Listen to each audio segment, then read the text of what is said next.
This is Misfortune Radio with New York Times best-selling author and your host, Doug Andrew. Well, let's talk for a few minutes about these baby boomer blunders. You know, I actually worked very hard on what I call an e-book. What's an e-book? It's an electronic book that you can actually read on your computer screen, on the internet, or you can actually print a PDF file of this e-book. And it's about a 23-page e-book done in full color. And I talk about the 10 baby boomer blunders that a lot of baby boomers make. I'm a baby boomer. I was born in 1952. And I see this all the time because I've been a financial strategist and retirement specialist now for more than 35 years. And these are some of the blunders. If boomers could only see things differently, and that's what I was trying to explain in this ebook, and I'd love for you to get a copy of that in addition to Last Chance Millionaire, my New York Times bestselling book. So in a minute, I'll show you how you can get a free copy of both of these.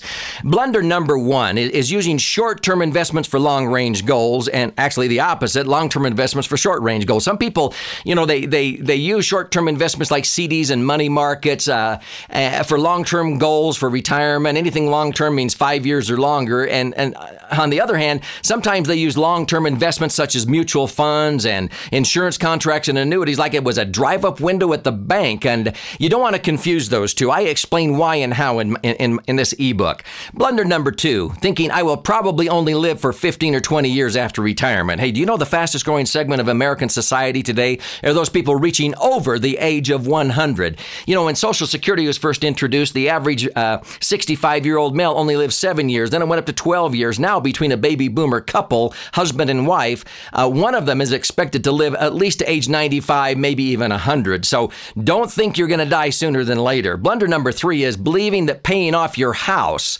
is going to give you peace of mind. We talked about this a few weeks ago. Let me just ask a few questions here. Let's say I have an investment for your consideration. How much would you invest in the following account? You determine the amount and length of time for the monthly contributions to continue. Is that okay? Well, you can pay more than the minimum monthly contribution, but not less.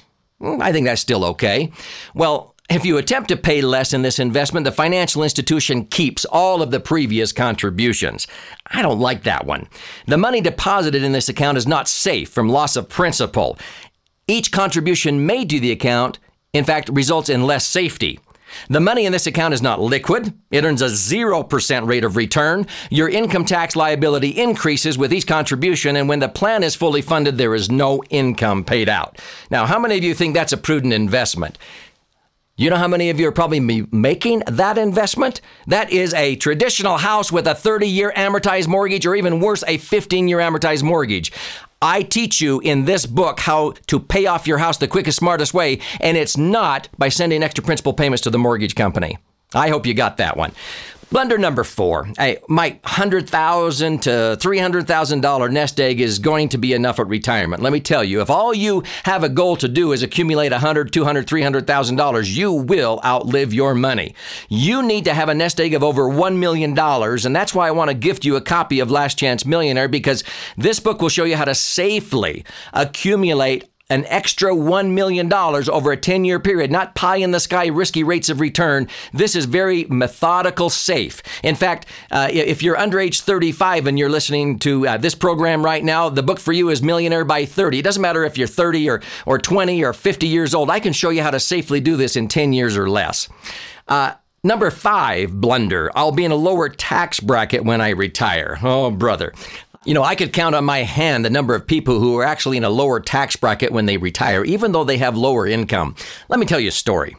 I had a school teacher that came to me several years ago who had taught school in the state of Utah for 30 years. Now, she knew for 30 years that she was only going to get about 60% of her last best paycheck. In other words, under the state retirement system, she knew that she would only end up with about $3,000 a month of retirement income instead of the $5,000 a month that she was earning the last year she taught school. So what did she do for 30 years? Oh, she did what most people do. She socked away money in IRAs, 401k, 401ks in her case, and also 403bs and TSAs. Those are called tax sheltered annuities, so that she would have a nest egg to supplement and make up that difference. So sure enough, when she retired, she had a nice little additional supplemental nest egg of $350,000.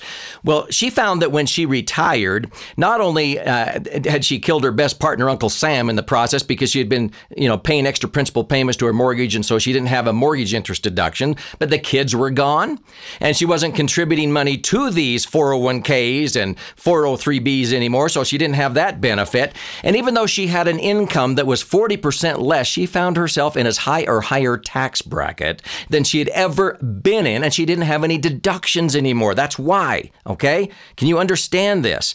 This is a very, very important point, and too many people miss it until it's too late. And so she put off pulling money out of her 401k and her 403b until age 70 and a half. And then guess what? The government forces you to withdraw that money because they want that money all out and taxed before you die so they can tax it again when you do die. So when she turned 70 and a half, the minimum that she was required to pull out on an annual basis, in addition to her Social Security and her defined benefit pension from the state of Utah, put her at $80,000. She paid back every dime she saved in tax during the contribution years in the first 2 years of retirement and every 2 years thereafter. This is Missed Fortune Radio with Doug Andrew.